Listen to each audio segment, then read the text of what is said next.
Everyone, के छ खबर? आरामै हुनु सबैजना। यो मायालु बाबुको तर्फबाट सबैजनालाई स्वागत छ है अहिलेको नयाँ ब्लगमा, नेक्स्ट ब्लगमा।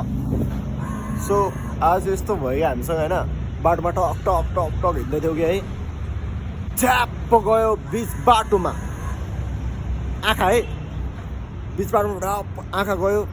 त्यहाँनिर रहेछ टक्क पल्टिरहेको पलपलाइरहेको टिटिक्क टल्केको 10 रुपियाँको नोट के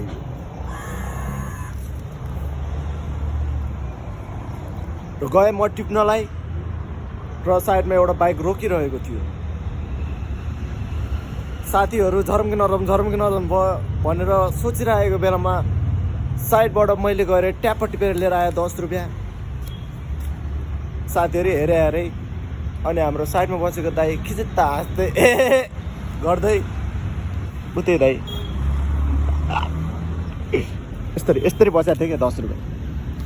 यो चाहिँ देखेको मान्छे जान सकेन। 10 रुपियाँ त्यो यस्तरी च्याप छोडिदिए अनि टक्क अगाडि बढ्दिएको त ला सबजना हेरेको अरे। सो थोरै बाटो हिँडेर पनि पैसा कमाएको रहेछ भन्ने थाहा पायो। तर यो चाहिँ कमाएको होइन, कसको हो ढुक्क तपाईँको 10 रुपियाँ सही सलामत छ है।